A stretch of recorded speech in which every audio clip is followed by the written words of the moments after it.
Seigneur Dionne, on est devant votre manoir, un manoir magnifique. À l'intérieur, vous êtes là encore pour faire des visites après tant d'années? Absolument. On a le plaisir d'accueillir les gens pour leur présenter ce magnifique manoir dont les plans, on les doit à Charles Baillarger, le plus illustre architecte de la ville de Québec au 19e siècle. Mon père va avoir les moyens de faire appel à ses services et ce manoir est assez particulier puisque c'est de style Regency avec des éléments de décoration néoclassique, gréco-romain, égyptien, un balcon qui fait tout le tour. Alors, ça permettait aux dames de prendre le frais, comme on dit, sans risquer d'avoir des coups de soleil parce qu'on veut avoir la peau très blanche. À l'intérieur, c'est meublé de style victorien puisque on est à l'époque victorienne et on traite aussi des us et coutumes de notre façon de vivre puisque nous sommes des bourgeois canadiens-français mais qui sont maintenant sujets britanniques. C'est un endroit magnifique, touristique, ça va de soi. Il y a encore des gens aujourd'hui qui vont découvrir l'endroit. Vous avez la chance de faire des visites ici. Qu'est-ce qui revient le plus souvent? Qu'est-ce que les gens vous posent comme question souvent? Ben, j'ai un parcours un peu particulier. Je suis le fils d'Amad Dionne, qui a été l'homme le plus riche de la Côte-du-Sud. On parle d'une bonne section de Bellechasse, tout le Kamouraska, presque jusqu'à Rivière-du-Loup. Alors, moi, je suis le poète de la famille. Donc, j'ai dilapidé la fortune. Alors, ils sont intéressés à savoir un petit peu là, mon parcours. J'étais un peu en réaction contre mon père. Et sont intéressés par toutes les anecdotes là, concernant la façon qu'on recevait les gens, quelles étaient les habitudes de vie. Alors, on a une salle à manger magnifique où on va retrouver des personnalités de la région, des seigneurs, des politiciens, tout ça. Alors, il y a tellement de choses à leur expliquer.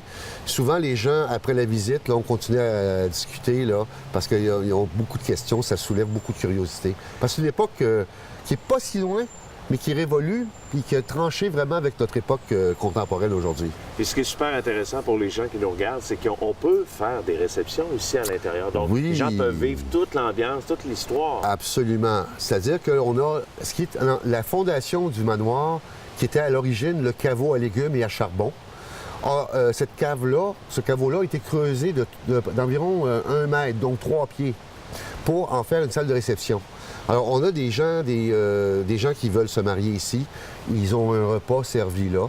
Ils ont tout le domaine ici qui mesure 1,5 km par 3/4 de kilomètre environ, avec des jardins, des forêts, la rivière Ferrée, la rivière Lebras, des ponceaux.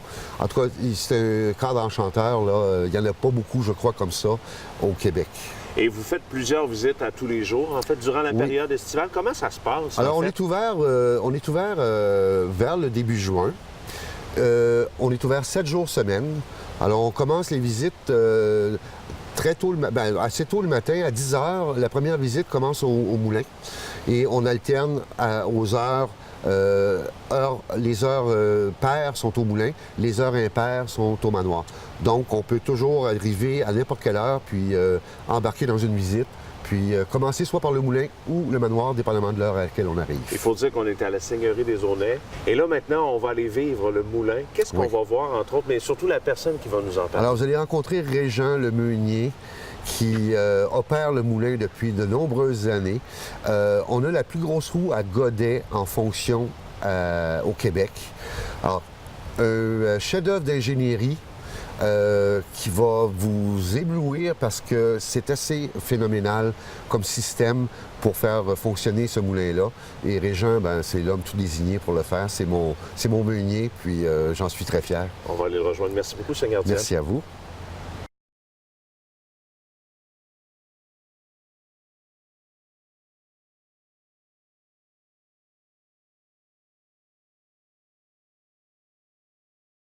Régent, vous êtes meunier de métier. Depuis combien d'années vous êtes ici? Moi, ça fait 27 ans que je suis ici comme meunier. Et qu'est-ce que ça fait un meunier pour les gens qui vont le découvrir? Là? Bon, un meunier, premièrement, c'est quelqu'un qui va faire moudre le grain. Donc, faire de la farine pour soit faire le pain ou les pâtisseries pour différentes choses, dépendant de la variété de céréales qu'on moud. Et ça, un meunier aussi, c'est un peu un homme à tout faire. Parce qu'il faut faire l'entretien du moulin, il faut s'entretenir et il faut être débrouillard. Et le métier de meunier s'opère avec les sens, le toucher, le drap et l'ouïe. C'est comme ça qu'on opère le moulin ici. Et ça fait 27 ans que vous me dites que vous êtes ici. Hein? C'est ça. Et le moulin fonctionne à l'année ou à peu près? Le moulin fonctionne aujourd'hui à l'année. Parce qu'aujourd'hui, on a la fosse électrique.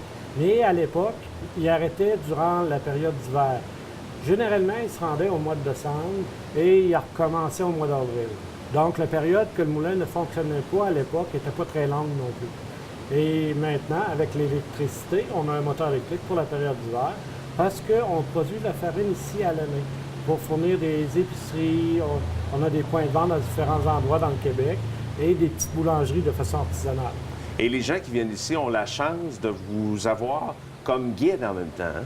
Eh oui, je suis guide et meunier en même temps. Et qu'est-ce qu'on apprend quand on est guide ici? Qu'est-ce que vous présentez aux gens? Toute Nous l'histoire? autres, on est un centre d'interprétation du régime seigneurial. Donc, on parle des seigneuries. Un peu comment ça se passait à l'époque. C'est quoi une seigneurie? Et un seigneur aussi qui dirige la seigneurie. Donc, on explique tout ça. Et les gens peuvent se procurer des produits sur place aussi? C'est ça. On a des produits de farine et aussi des produits faits avec notre farine.